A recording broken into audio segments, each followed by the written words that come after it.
Friends video में हम आपको बताने वाले हैं ऐसा फिनोमेना इलेक्ट्रिकल का जो आपको जानना बहुत ज़रूरी है, चाहे वो टेक्निकल सब्सक्राइबर हो या फिर नॉन टेक्निकल सब्सक्राइबर हो। फ्रेंड्स इसलिए ये वीडियो बहुत इंपॉर्टेंट हो जाता है और फ्रेंड्स इस वीडियो को बिल्कुल स्किप मत कीजिएगा। फ्रेंड्स इस वीडियो में आपको बताने वाला हूँ कि अगर आपका न्यूट्रल वायर टूट जाता है आपके घरों में 400 वोल्ट तक की सप्लाई आ सकती है और कैसे आएगी, इन चीज़ों के बारे में। चलिए फ्रेंड देर न करते वीडियो को शुरू करते हैं।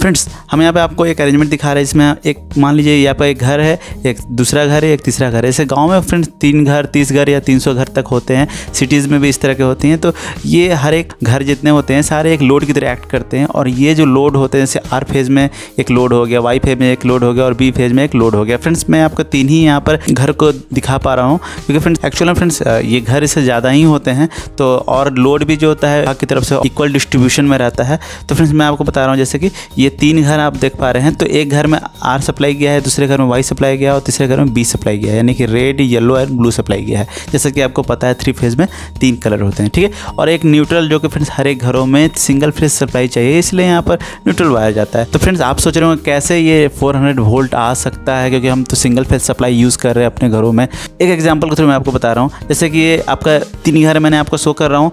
मैंने फेज़ के लिए वाई ले लिया और न्यूट्रल हमने यहाँ से डायरेक्ट ले लिया। उसी तरह आर सप्लाई फेज़ के लिए ले लिया और न्यूट्रल यहाँ से ले लिया और बी सप्लाई यहाँ से फेज ले लिया और जो न्यूट्रल है बी के लिए ले लिया, ठीक है। तो ये तीनों कॉमन न्यूट्रल होते हैं। आपको फ्रेंड्स पता है कि जो भी रिपोर्ट जो भी वायर प्रोवाइड करती है वो 3 ही वायर प्रोवाइड करती है और एक चौथा वायर जो न्यूट्रल के लिए होता है और फेज के लिए 3 वायर होता है और एक जो आप अर्थ जो आप घरों में खुद भी यूज़ करते हैं, ठीक है। तो यहाँ मैं बात करूँगा कि अगर न्यूट्रल सप्लाई टूटने के केस में क्या होगा। तो फ्रेंड न्यूट्रल सप्लाई टूट रहा है, यानी कि मान लीजिए ये आपका ये वाई फेज़ है, तो वाई फेज़ का न्यूट्रल सप्लाई टूट रहा है। चलिए यहाँ पे हम न्यूट्रल सप्लाई को तोड़ देते हैं। तो यहाँ पे क्या होगा फ्रेंड्स, न्यूट्रल सप्लाई तोड़ने से क्या होगा, यहाँ से सप्लाई आएगा और आपके घरों में जाएगा, लेकिन न्यूट्रल नहीं मिलेगा, बल्ब ग्लो नहीं होगा या फिर आपको कोई भी लोड हो, टीवी फ्रिज वगैरह जो भी चीज़ें ऑपरेट नहीं हो पाएगा, ठीक है।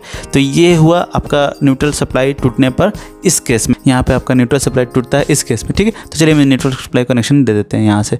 चलिए ये तो हो गया फ्रेंड्स। अभी सेकेंड हमारा सिनेरियो क्या है, सेकंड हमारा सिनेरियो है जैसे ये हम यहाँ से न्यूट्रल सप्लाई तोड़ रहे हैं। तो चलिए फ्रेंड्स यहाँ से न्यूट्रल सप्लाई तोड़ने से क्या हो रहा है, आप देख पा रहे हैं यहाँ पर न्यूट्रल कनेक्शन कट हो गया है, न्यूट्रल कनेक्शन नहीं है यहाँ पर। और आर में केवल न्यूट्रल कनेक्शन है और वाई और ब्लू में न्यूट्रल कनेक्शन नहीं है, ठीक है। तो न्यूट्रल कनेक्शन नहीं होने के कारण क्या होगा फ्रेंड्स मैं आपको बताता हूँ। यहाँ पर देखिए जैसे कि इसको ही मैं आपको ड्रॉ करके दिखाता हूँ प्रॉपर तरीके से, तो आप समझ जाएंगे मैं क्या कहना चाह रहा हूँ।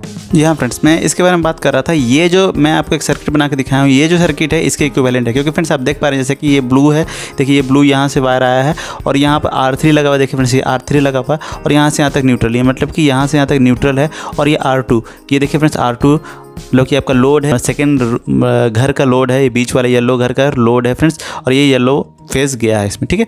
तो मैं इसमें यही चीज़ बताने वाला हूँ कि ये जो सर्किट है इसके इक्विवेलेंट है। इक्विवेलेंट होने के कारण इसमें क्या हो रहा है फ्रेंड्स, इसमें 220 वोल्ट गया, ठीक है। इसमें आपको 220 वोल्ट जा रहा है, यानी कि 200 वोल्ट जा रहा है समथिंग, इसमें भी 200 वोल्ट समथिंग जा रहा है। ये दोनों क्या हो जा रहा है फ्रेंड्स, मिल करके 400 वोल्ट बना रहे हैं, ठीक है फ्रेंड्स।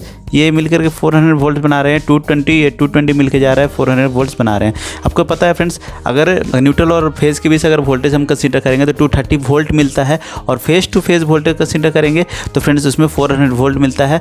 अगर वाई से ब्लू भी फेज़ कंसीडर करेंगे उसमें भी 400 वोल्ट मिलता है, और रेड से ब्लू भी कंसीडर करेंगे तो 400 वोल्ट ही मिलता है। तो उस केस में हम ब्लू और येलो फेज़ के बीच अगर हम वोल्टेज चेक करेंगे तो यहाँ भी हमें 400 वोल्ट मिलने वाला है, ठीक है। तो मैं आपको बता रहा था कि अगर न्यूट्रल कट हो जाने पर, देखिए यहाँ पर जैसे न्यूट्रल कट हो चुका है, तो उस केस में क्या होने वाला है, न्यूट्रल कट होने पर इस तरह से कुछ आपका घर का सर्किट बन जाएगा। यानी कि यहाँ पे क्या हो रहा है कि मान लीजिएगा फ्रेंड्स R2 का लोड है 300 ओम और R3 का लोड है 100 ओम। तो इसमें क्या होगा फ्रेंड्स, क्योंकि सीरीज़ में होने पर तो वोल्टेज ड्रॉप भी रेजिस्टेंस के अकॉर्डिंग ही होगा, मतलब लोड के अकॉर्डिंग वोल्टेज ड्रॉप होगा। तो यहाँ क्या वोल्टेज ड्रॉप होगा, यहाँ पर 100 ओम का वोल्टेज होगा ड्रॉप और यहाँ पर 300 ओम का वोल्टेज ड्रॉप होगा, क्योंकि पता है फ्रेंड्स आपको सीरीज़ में जो होगा वोल्टेज इक्वली डिस्ट्रीब्यूट हो जाता है अगर रेजिस्टेंस इक्वल रहने पर। लेकिन यहाँ पर रेजिस्टेंस मैंने कि यहाँ पर जो लोड है वो लोड ही डिफरेंट है, इसलिए लोड के अकॉर्डिंग ये वोल्टेज भी डिस्ट्रीब्यूट हो जा रहा है। 100 ओम पर 100 वोल्ट और 300 ओम पर 300 वोल्ट।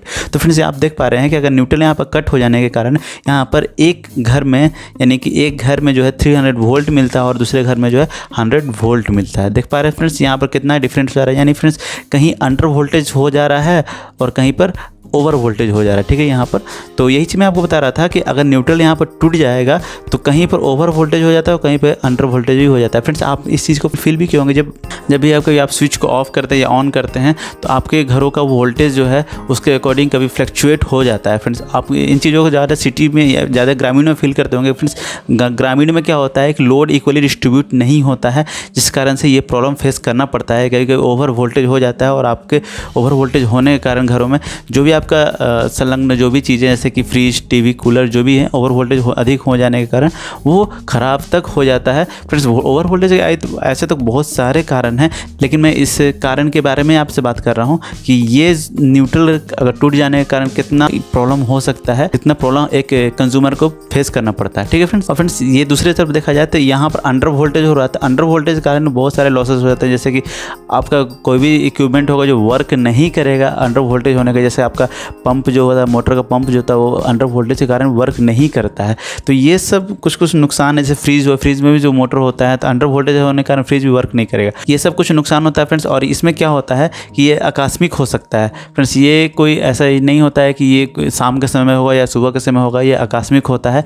कभी भी न्यूट्रल वायर कहीं से भी टूट जाए तो ये प्रॉब्लम हो सकता है फ्रेंड्स। एक चीज़ और मैं आपको बता दूं, केवल यहाँ वायर टूटने से ही नहीं होता है। अगर आपका वायर आप मान लीजिए आपने यहाँ से ज्वाइंट कर दिया और वायर अगर यहाँ से टूटता है तो भी ये प्रॉब्लम फेस करना पड़ेगा। इसमें क्या होगा फ्रेंड्स, इसमें यही चीज़ होगा कि मान लीजिए आप ये जो होगा ये दो आर और वाई के जो लोड हैं पैरेलल की तरह यूज़ होंगे तो बी के लिए सीरीज़ की तरह यूज़ होंगे, ठीक है। इसी तरह ये जो इसका जो है रिटर्न पाथ के लिए ये भी होता है और ये भी होता है, मतलब रेड वाला फेज भी होगा और वाई वाला फेज भी होगा। और इसका रिटर्न पाथ के लिए वाई फेज भी होगा, ब्लू फेज भी होगा। इसी तरह इस वाई के रिटर्न पाथ के लिए ब्लू वाला फेज भी होगा और रेड वाला फेज भी रिस्पॉन्सिबल होता है। तो ये आप देख पा रहे हैं कि न्यूट्रल अगर यहाँ से या फिर यहाँ से या फिर यहाँ से कहीं से भी ब्रेक हो तो आप देख, जैसे मैं यहाँ बता रहा हूँ, यहाँ से भी अगर ब्रेक होगा तो भी इस तरह का सिचुएशन आ जाएगा और आपको ओवर वोल्टेज या अंडर वोल्टेज फील होगा, ठीक है। तो ये था फ्रेंड्स छोटा सा वीडियो आपके लिए। फ्रेंड्स ये वीडियो बहुत इन्फॉर्मेशन है, मुझे लगता है आपको इस वीडियो को शेयर करना चाहिए आपके दोस्तों और फ्रेंडों में, क्योंकि फ्रेंड्स ये वीडियो जो है जो एक बार देख लेगा वो सारी चीज़ों को समझ जाएगा कि यहाँ पर क्या होता है, आप इस तरह के चीज़ों को कैसे फेस करेंगे। थोड़ा सा आपको ये वीडियो अच्छा लग रहा है तो इस वीडियो कर दीजिए लाइक, हमारे चैनल कर दीजिए सब्सक्राइब। फ्रेंड्स आप चैनल पर नए आए तो इसे तुरंत कर लीजिए सब्सक्राइब फ्रेंड्स, क्योंकि मैं इस तरह के वीडियोस आपके लिए लाता रहता हूँ। तो फ्रेंड्स अभी तक के लिए इतना ही, थैंक यू।